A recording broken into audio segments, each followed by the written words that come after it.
Hi ಎಲ್ರಿಗೂ ನಮಸ್ಕಾರ, welcome back to my channel. ಇದು ಸಂಕ್ರಾಂತಿ ಹಬ್ಬದ ಬ್ಲಾಗ್ ಆಗಿರುತ್ತೆ.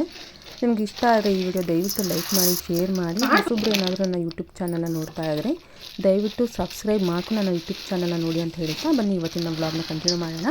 ಇದು ಹಬ್ಬದ ಬ್ಲಾಗ್ ಆಗಿರುತ್ತೆ. ಎಳ್ಳು ಬೆಲ್ಲ ಎಲ್ಲ ರೆಡಿ ಮಾಡ್ಕೊತಾ ಇದ್ದಾಳೆ ನಮ್ಮ ಅಕ್ಕ. ಹಬ್ಬದ ಹಿಂದಿನ ದಿನವೇ ಎಲ್ಲನೂ ನೈಟೇ ಎಲ್ಲ ರೆಡಿ ಮಾಡ್ಕೊತಾ ಇದ್ಲು. ಎಳ್ಳು ಬೆಲ್ಲ ಎಲ್ಲ ಕಟ್ ಮಾಡಿ, ಬೆಲ್ಲ ಕೊಬ್ಬರಿ ಎಲ್ಲನೂ ಕಟ್ ಮಾಡಿ ಮತ್ತು ಎಳ್ಳೆಲ್ಲ ಹುರ್ಕೊಂಡು ಎಲ್ಲನೂ ಪ್ರಿಪೇರ್ ಮಾಡ್ಕೊತಾ ಇದ್ಲು. ಎಳ್ಳು ಬೆಲ್ಲ ಎಲ್ಲ ರೆಡಿ ಮಾಡ್ಕೊತಾ ಇದ್ಲು, ಕುಂಕುಮಕ್ಕೆ ಬರೋರಿಗೆಲ್ಲ ಕೊಡೋಕ್ಕೆ ಅಂತ ಎಲ್ಲ ರೆಡಿ ಮಾಡ್ಕೊತಾ ಇದ್ದಾಳೆ. ಮೊದಲು ಒಂದು 3-4 ಡೇಸಿಂದನೇ ಎಲ್ಲನೂ ಕಟ್ ಮಾಡಿ ಕೊಬ್ಬರಿ ಬೆಲ್ಲ ಎಲ್ಲ ಕಟ್ ಮಾಡಿ ಒಣಗಿಸಿ ಇಟ್ಟಿದ್ಲು. ಆಮೇಲೆ ಇವಾಗೆಲ್ಲನೂ ರೆಡಿ ಮಾಡಿ ಇಟ್ಕೊತಾ ಇದ್ದಾಳೆ, ಪ್ಯಾಕೆಲ್ಲ ಮಾಡೋದಕ್ಕೆಲ್ಲ ಕಲಿಸ್ಕೊಂಡು.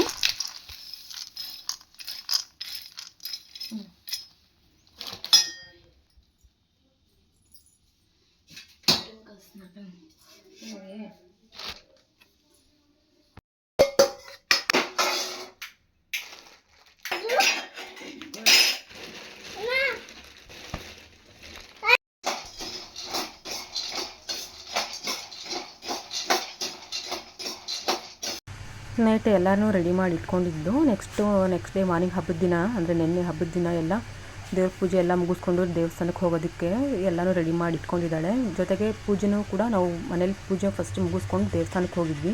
ಬೆಳಗ್ಗೆ 5 ಗಂಟೆಗೆ ಎದ್ದು ಪೂಜೆ ಎಲ್ಲ ಮಾಡಿ ದೇವರಿಗೆ ಖಾರ ಪೊಂಗಲು ಮತ್ತು ಸ್ವೀಟ್ ಪೊಂಗಲು ನೈವೇದ್ಯ ಇಟ್ಟು ನೋಡಿ. ತಿರುಪತಿ ಲಡ್ಡು ಕೂಡ ಕುಣಿಗಳೆಲ್ಲ ಹಂಚಿದ್ರು. MLA ರಂಗನಾಥ್ ಅವ್ರ ಕಡೆಯಿಂದ ನಮಗೆ ಲಡ್ಡು ಕೂಡ ಸಿಕ್ಕಿತ್ತು. ಅದನ್ನು ಕೂಡ ಪೂಜೆಗೆ ಇಟ್ಟು ಅವತ್ತಿನ ದಿನವೇ ನಮಗೆ ನೈಟೇ ಸಿಕ್ಕಿತ್ತು ಲಡ್ಡು. ಎಲ್ರಿಗೂ ಹಂಚ್ಕೊಂಡು ಅವತ್ತೇ ಬಂದಿದ್ದರು. ಪೂಜೆ ಎಲ್ಲ ಮುಗಿಸ್ಕೊಂಡು ದೇವಸ್ಥಾನಕ್ಕೆ ಹೋಗಿದ್ವಿ. ಇದು ಶನಿ ಮಹಾತ್ಮ ದೇವಸ್ಥಾನ, ಕುಣಿಗಲಲ್ಲಿರೋ ಶನಿ ಮಹಾತ್ಮ ದೇವಸ್ಥಾನ. ಮನೇಲಿ ಪೂಜೆ ಮುಗಿಸ್ಕೊಂಡು ತುಂಬ ರಶ್ ಇತ್ತು. ಅಷ್ಟು ತುಂಬಾ ಕ್ಯೂ ಇತ್ತು. ನಾವು ಅಷ್ಟು ಬೇಗ ಹೋದ್ರೂ ಅಷ್ಟು ಜನ ಇದ್ದರು ನೋಡಿ. ನೀವು ನೋಡ್ತಿರ್ಬೋದು ಎಷ್ಟು ಜನ ಇದ್ದಾರೆ ಅಂತ. ನಾವು ಹೋದಾಗ 6:45 ಆಗಿತ್ತು. ಅಲ್ಲಿ ಕ್ಯೂನಲ್ಲಿ ಒಳಗೆ ಹೋಗಿ ಬರೋಷ್ಟರಲ್ಲೇ ನಮಗೆ 8 ಗಂಟೆ ಆಗೋಯಿತು. ಅಷ್ಟು ಜನ ಇದ್ದರು. ಶನಿ ಮಹಾತ್ಮ ದೇವಸ್ಥಾನಕ್ಕೆ ಹೋಗಿ ಅಲ್ಲಿಂದ ಮತ್ತೆ ನಾವು ಅಯ್ಯಪ್ಪ ಸ್ವಾಮಿ ದೇವಸ್ಥಾನಕ್ಕೂ ಕೂಡ ಹೋಗಿದ್ವಿ ನೋಡಿ. ಇದು ಅಯ್ಯಪ್ಪ ಸ್ವಾಮಿ ದೇವಸ್ಥಾನ, ಕುಣಿಗಲಲ್ಲಿರೋದು ಅಯ್ಯಪ್ಪ ಸ್ವಾಮಿ ದೇವಸ್ಥಾನ. ಅಲ್ಲೂ ಕೂಡ ತುಂಬ ಜನ ಇದ್ದರು. ಬಟ್ ಫ್ರೀಯಾಗಿ ಹೋಗಿ ಪೂಜೆ ಮಾಡ್ಕೊಂಡು ಬರ್ಬೋದು. ಅಷ್ಟೊಂದು ರಶ್ ಏನಿರಲಿಲ್ಲ ಅಯ್ಯಪ್ಪ ಸ್ವಾಮಿ ದೇವಸ್ಥಾನದಲ್ಲಿ, ನಾರ್ಮಲ್ ಆಗಿತ್ತು. ಬಟ್ ಶನಿ ಮಹಾತ್ಮ ದೇವಸ್ಥಾನದಲ್ಲಂತೂ ತುಂಬಾ ರಶ್ ಇತ್ತು. ಅಲ್ಲೇ ನಾವು ಅರ್ಧ ಗಂಟೆ 1 ಅವರ್ ನಮಗೆ ಕ್ಯೂನಲ್ಲಿ ನಿಂತಿದ್ದೀವಿ, ಅಷ್ಟು ರಶ್ ಇತ್ತು. ಮತ್ತು ಅಲ್ಲಿ ಹೋಗಿ ಅಲ್ಲಿಂದ ಮತ್ತೆ ಅಯ್ಯಪ್ಪ ದೇವಸ್ಥಾನದಿಂದ ಮತ್ತು ರಾಘವೇಂದ್ರ ದೇವಸ್ಥಾನಕ್ಕೂ ಕೂಡ ಹೋಗಿದ್ವಿ. ಶನಿ ಮಹಾತ್ಮ ದೇವಸ್ಥಾನದಲ್ಲಿ ಸ್ವಲ್ಪ ಕುಂಕುಮ ಕೊಟ್ಟು, ಮತ್ತು ರಾಘವೇಂದ್ರ ಸ್ವಾಮಿ ದೇವಸ್ಥಾನದಲ್ಲೂ ಕೂಡ ಸ್ವಲ್ಪ 5 ಜನಕ್ಕೆ ಕುಂಕುಮ ಎಲ್ಲ ಕೊಟ್ವಿ, ಎಳ್ಳು ಬೆಲ್ಲ ಎಲ್ಲ ಕೊಟ್ಟು ಮತ್ತೆ ಮನೆಗೆ ಬಂದ್ವಿ. ನಿಮ್ಗೆ ಇಷ್ಟ ಆದ ವಿಡಿಯೋ ನೋಡಿ.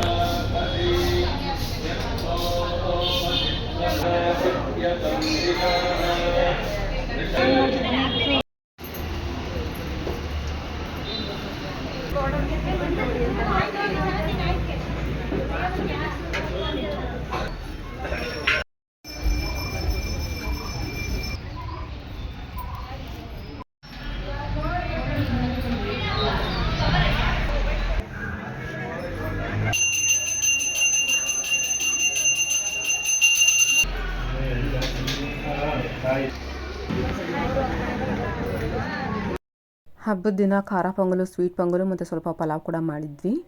ಅದರ ರೆಸಿಪಿ ನಾನೇನು ಶೇರ್ ಮಾಡಿಲ್ಲ, ಆಲ್ರೆಡಿ ಶೇರ್ ಮಾಡಿದ್ದೀನಿ. ನಾನು ಖಾರ ಪೊಂಗಲ್ ರೆಸಿಪಿನೂ ಶೇರ್ ಮಾಡಿದ್ದೀನಿ, ಸ್ವೀಟ್ ಪೊಂಗಲ್ ರೆಸಿಪಿ ಕೂಡ ಶೇರ್ ಮಾಡಿದ್ದೀನಿ. ಅದಕ್ಕೆ ನಾನೇನು ಶೇರ್ ಮಾಡಿಲ್ಲ.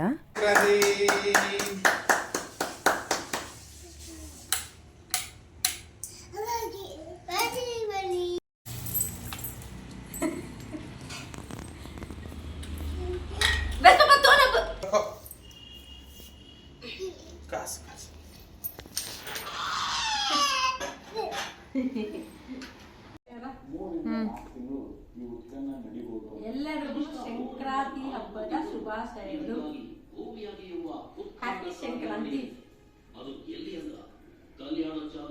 ಎಳ್ಳು ಬೆಲ್ಲ ತಿಂದು ಸಿಹಿ ಮಾತಾಡಿ ಸಂಕ್ರಾಂತಿ ಹಬ್ಬದ ಶುಭಾಶಯ.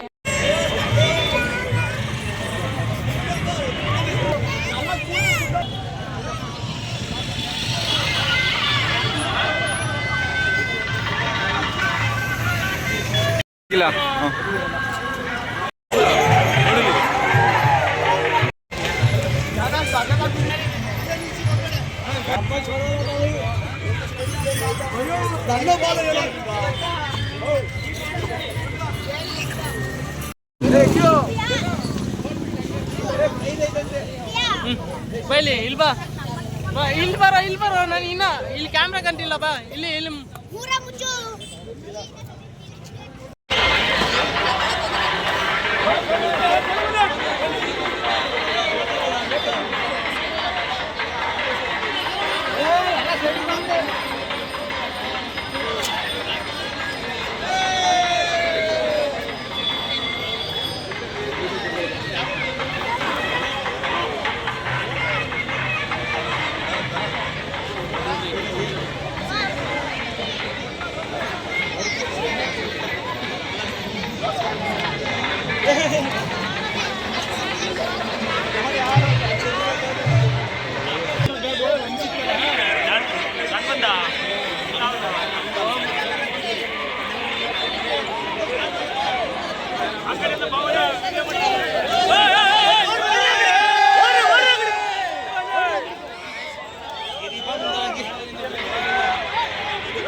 ಇವತ್ತು ಸ್ಪೆಷಲ್ ರಾಗಿ ಮುದ್ದೆ, ಇದ್ಕಿದ ಬೇಳೆ ಸಾಂಬಾರು, ಬೆಳಗ್ಗೆ ಖಾರ ಪೊಂಗಲು, ಸ್ವೀಟ್ ಪೊಂಗಲು ಮತ್ತು ಪಲಾವ್ ಕೂಡ ಮಾಡಿದ್ವಿ.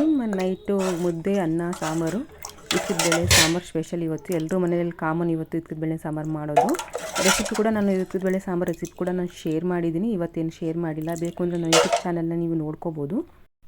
ಊಟ ಎಲ್ಲ ಆದಮೇಲೆ ಕಿಚ್ಚ ಹಾಸಕ್ಕೆ ನೋಡ್ಕೊಂಬರೋದಕ್ಕಂತ ನಮ್ಮ ಕಿಶು ಹೋಗಿದ್ದ, ನಮ್ಮ ಬಂಗಾರಿ ಕರ್ಕೊಂಡು, ನೂತನ್ನ ಕರ್ಕೊಂಡು. ಅವನಂತೂ ಹೆದರ್ಕೊಂಡು ಹೋಗೇ ಇಲ್ವಂತೆ. ಮುಂದೆ ನಮ್ಮ ಕಿಶು ಬಂದು ಹೇಳ್ತಾ ಇದ್ದ, ವಿಡಿಯೋ ಎಲ್ಲ ಮಾಡ್ಕೊಂಡು ಬಂದು ತೋರಿಸ್ತಾ ಇದ್ದ. ಹತ್ಕೊಂಡು ಕೂತಿದ್ದವನು, ಹಸು ಹತ್ರ ಬಂದೇ ಇಲ್ಲ ಅವನು. ಹಸು ಮರಿ ಎಲ್ಲ ನೋಡಿಕೊಂಡು ಅವ್ನು ಭಯ ಪಡ್ತಾ ಇದ್ದ ಅಂತ. ಅಲ್ಲಿ ಕಿಚ್ಚ ಹಾರಿಸ್ತಿದ್ರಲ್ಲ, ಅದನ್ನು ನೋಡಿಕೊಂಡು ಅವನು ಚಿಕ್ಕವನಿದ್ದಾಗ ನೋಡಿದ್ದ. ಅವಾಗ 1 ವರ್ಷ 2 ವರ್ಷ ಮಗು ಇದ್ದಾಗ ನೋಡಿದ್ದ. ಅಂದರೆ ಇವಾಗ ಸ್ವಲ್ಪ ಬುದ್ಧಿ ಬಂದಿದೆಯಲ್ವ ಅವನಿಗೆಲ್ಲನೂ ಅರ್ಥ ಆಗುತ್ತೆ. ಸ್ವಲ್ಪ ಭಯ ಪಡ್ತಾನೆ ಅದನ್ನೆಲ್ಲ ನೋಡಿದ್ರೆ. ಅವನು ಕಿಚ್ಚ ಹಾರಿಸಿದ್ದನ್ನು ನೋಡಿದ್ದಾನೆ. ಹಸುಗಳೆಲ್ಲ ಬಂದಿರುತ್ತಲ್ಲ, ಎಲ್ಲಿಂದೆಲ್ಲ ಕರ್ಕೊಂಬಂದಿರ್ತಾರೆ, ಅದನ್ನೆಲ್ಲ ನೋಡಿಕೊಂಡು ಭಯ ಪಡ್ಕೊಂಡಿದ್ದಾನೆ. ಹತ್ಕೊಂಡು ಪಾಪ ಬಂದ. ಅದಾದಮೇಲೆ ಅಲ್ಲಿ ಮಿನಿ ಆರ್ಕೆಸ್ಟ್ರಾ ಅಂತ ನಡೀತಾ ಇತ್ತು, ಕಿಚ್ಚ ಹಾರಿಸ್ತಾರಲ್ಲ ಅಲ್ಲೇ. ಅದನ್ನೆಲ್ಲ ನೋಡ್ಕೊಂಡು ಬಂದಿದ್ದ ನಮ್ಮ ಕಿಶು. ಅದ್ರದ್ದೊಂದು ಕ್ಲಿಪ್ಪಿಂಗ್ ಹಾಕಿದ್ದೀನಿ ಅಷ್ಟೇ. ವಾಯ್ಸ್ನ ಮ್ಯೂಟ್ ಮಾಡಿದ್ದೀನಿ, ಯಾಕೆ ಅಂದರೆ ಕಾಪಿರೈಟ್ ಬರುತ್ತೆ, ಅದಕ್ಕೋಸ್ಕರ ಮ್ಯೂಟ್ ಮಾಡಿದ್ದೀನಿ ವಾಯ್ಸ್ನ ನಾನು. ಯೂಟ್ಯೂಬಲ್ಲಿ ಬ್ಯಾಕ್ಗ್ರೌಂಡ್ ಮ್ಯೂಸಿಕ್ ಏನಾದರೂ ಬಂದರೆ ಕಾಪಿರೈಟ್ ಬರುತ್ತೆ, ಅದಕ್ಕೋಸ್ಕರ ನಾನು ಎಲ್ಲನೂ ಮ್ಯೂಟ್ ಮಾಡಿ ಹಾಕ್ತಾ ಇರೋದು. ಬರೀ ಇದು ಮ್ಯೂಟ್ ಮಾಡಿದ್ದೀನಿ, ಅದಕ್ಕೆ ವಾಯ್ಸ್ ಕೊಟ್ಟಿದ್ದೀನಿ ನಾನು. ಪ್ರೋತ್ಸಾಹಿಸಬೇಕು ಅಂತ ಕೇಳ್ಕೊಳ್ತಾ ಇದೀವಿ. ಈಗ ತಮ್ಮ ಮುಂದೆ ಸುಂದರವಾದಂತಹ ಹಾಡನ್ನ ತಮ್ಮ ಮುಂದೆ ಪ್ರಸ್ತುತಪಡಿಸಲು ಬರ್ತಿದ್ದಾರೆ. ದೃಶ್ಯ ಈಗ ತಮ್ಮ ಮುಂದೆ ತುಂಬಾ ಸೊಗಸಾದಂತಹ ಹಾಡನ್ನ ತಮ್ಮ ಮುಂದೆ ಪ್ರಸ್ತುತಪಡಿಸ್ತಿದ್ದಾರೆ.